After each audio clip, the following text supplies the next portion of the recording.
ابھی آپ کو براہ راست لیے چلتے ہیں. وزیراعظم شہباز شریف گفتگو کر رہے ہیں. Were able to face these floods and handle it in the best possible fashion with the help of the people of Pakistan, our brotherly and friendly countries. Turkey was in the front line, contributing in every way to assist flood victims. 33 million people were affected by floods. Our crops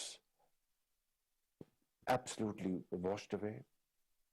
Our bridges and roads and rail infrastructure were damaged hugely. We're still suffering from those effects, but alhamdulillah, we've been able to control it as best as we could. This year, we had bumper wheat crop. Previous year, we had to import wheat to the tune of billions of dollars. With the country facing foreign exchange difficulties, alhamdulillah, this year, bumper wheat crop would save billions of dollars of Pakistan's scarce resources. We also expect a very good cotton crop this year, hopefully, and that would be great news for our economy, because Pakistan is the hub of textile industry. We were able to take Pakistan out of FATF's grey list, and this was a great achievement of my government, combined with the efforts of our military leadership. I think these are the areas I can say without any fear of contradiction that we have been able to achieve despite great challenges and difficulties. We are still very hopeful that IMF program will materialize. Our 9th review by IMF, we have met all terms and conditions, and hopefully we'll have some good news this month. So without going into more detail, what I'm saying is that this coalition government is striving hard despite these, but I hope, I have no doubt that we will overcome these challenges and we'll be on the road to recovery and progress. I want to go back to the IMF progress. Pakistan is waiting to hear from the IMF, but is there a plan B in case things don't work out as you plan? Well, as I said, that we are very hopeful that inshallah this program will be through, because we have met all conditionalities. I repeat, each and every requirement of IMF as prior actions have been met. Even some of those actions are met after the board's approval. But this time, IMF required that those actions have to be met before the board approval. We have met them. We have accomplished all those steps, alhamdulillah. There's nothing now on our side to be done. I had a very good discussion with IMF's managing director the other day on telephone, and the telephonic discussion ended on a very positive note. So I have no doubts that now this program will sail through. But in case, God forbid, if there's any last minute surprise or hiccup, well, our nation is a very strong nation. Pakistani people are very brave people. They have seen hardships in the past. We will, inshallah, tighten our belts. We will stand on our feet. I have no doubts about it. Going to my next question, sir. So, May 9 saw violent demonstrations after Imran Khan was arrested. Your government has gone after political workers and journalists to hold perpetrators accountable. What is the progress like at the moment? First of all, I think I'd like to put this matter in its correct perspective. Imran Khan was arrested on 9th May on no other charge except serious corruption charges of malpractice and wheeling, dealing and corruption. And the law had to deal with this. He had to prove before the court of law, in case he thought so, these are cooked up charges. Through facts, he could have gotten a clean chit from the court of law. But the moment he was arrested, he, for a period of time, he had been preparing his people mentally, his bunch of thugs, I call it, to react violently in case he's arrested. He planned this very serious criminal act against the state of Pakistan. He incited his people, and it's not hearsay. I mean, there is evidence beyond any ray of doubt, irrefutable evidence, through his own statements, that if I am arrested, then this nation will burst. If I am arrested, this will happen. I won't be able to control my people.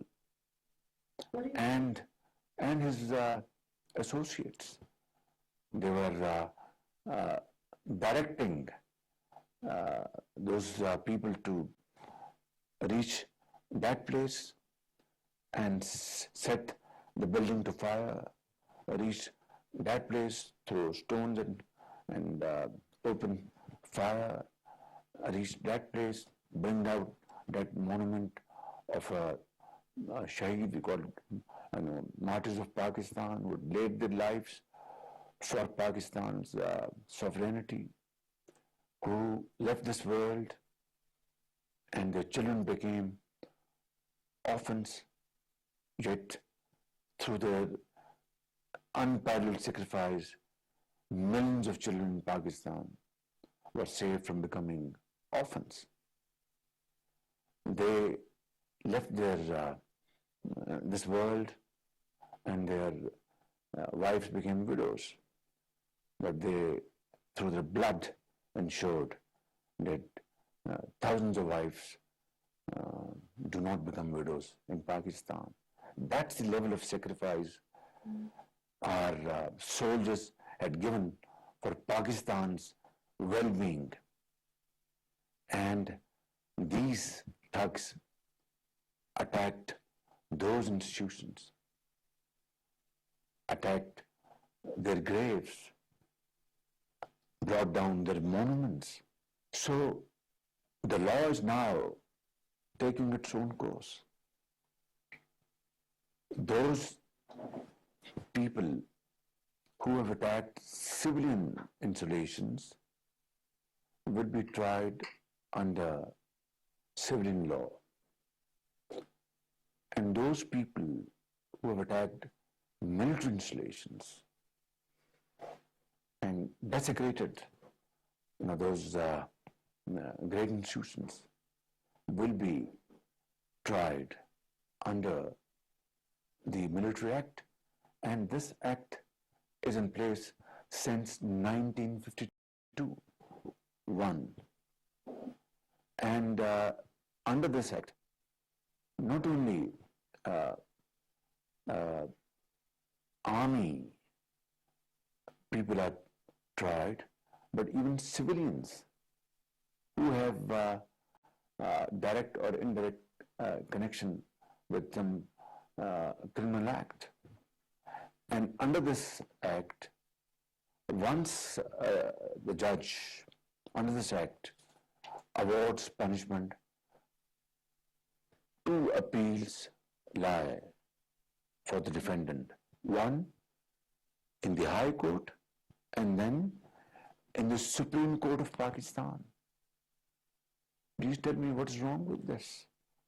They have a right to appeal at two forums, judicial forums, High Courts and Supreme Court of Pakistan. Now, drawing a comparison, would any civilized country allow this kind of vandalism against the state, which happened on 9th of May in Pakistan? I just want to cite one example.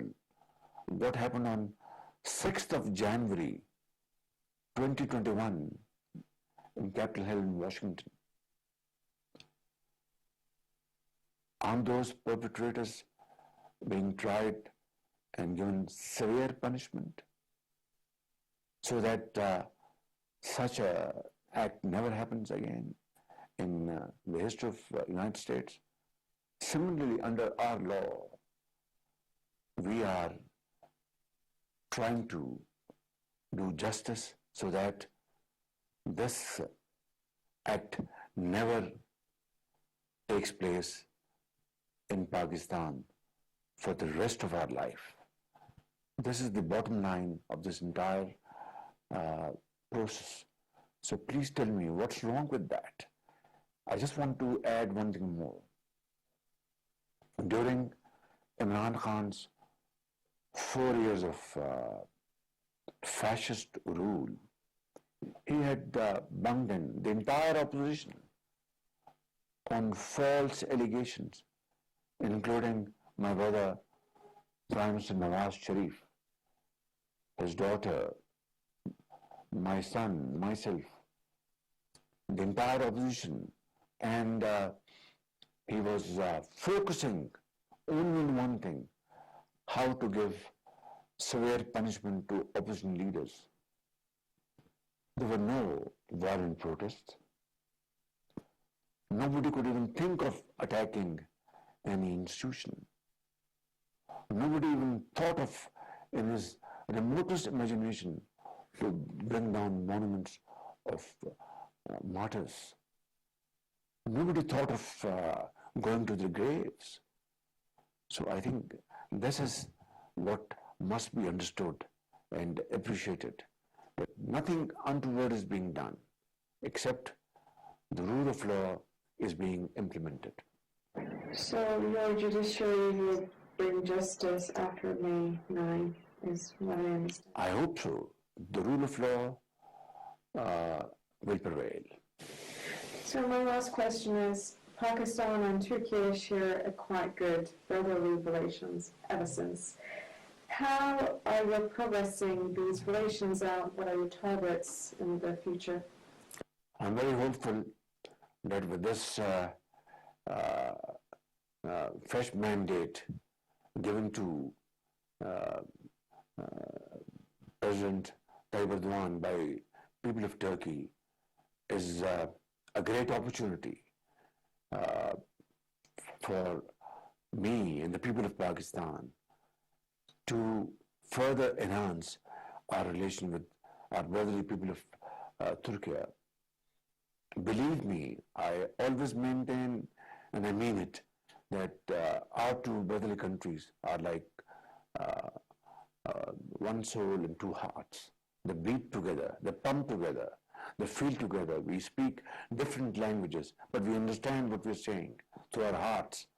So I think it's a great opportunity, and I assure you that I'd like to look forward to work very closely with President Tayyip Erdogan to further enhance our economic relations.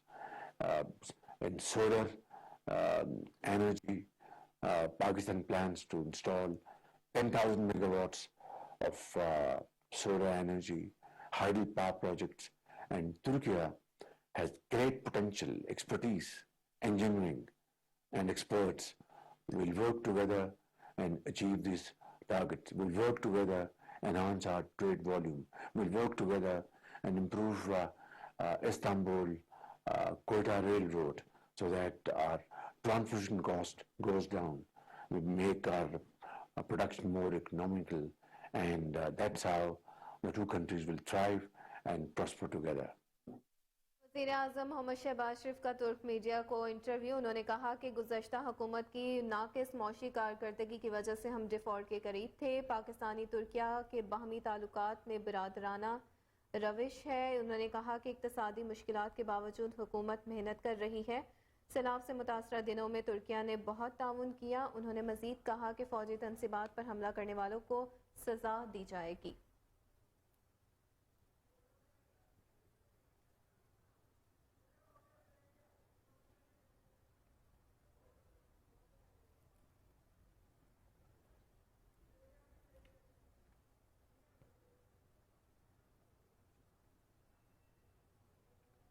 अभी वक्त हुआ है एक break का, हमारे साथ रहिएगा।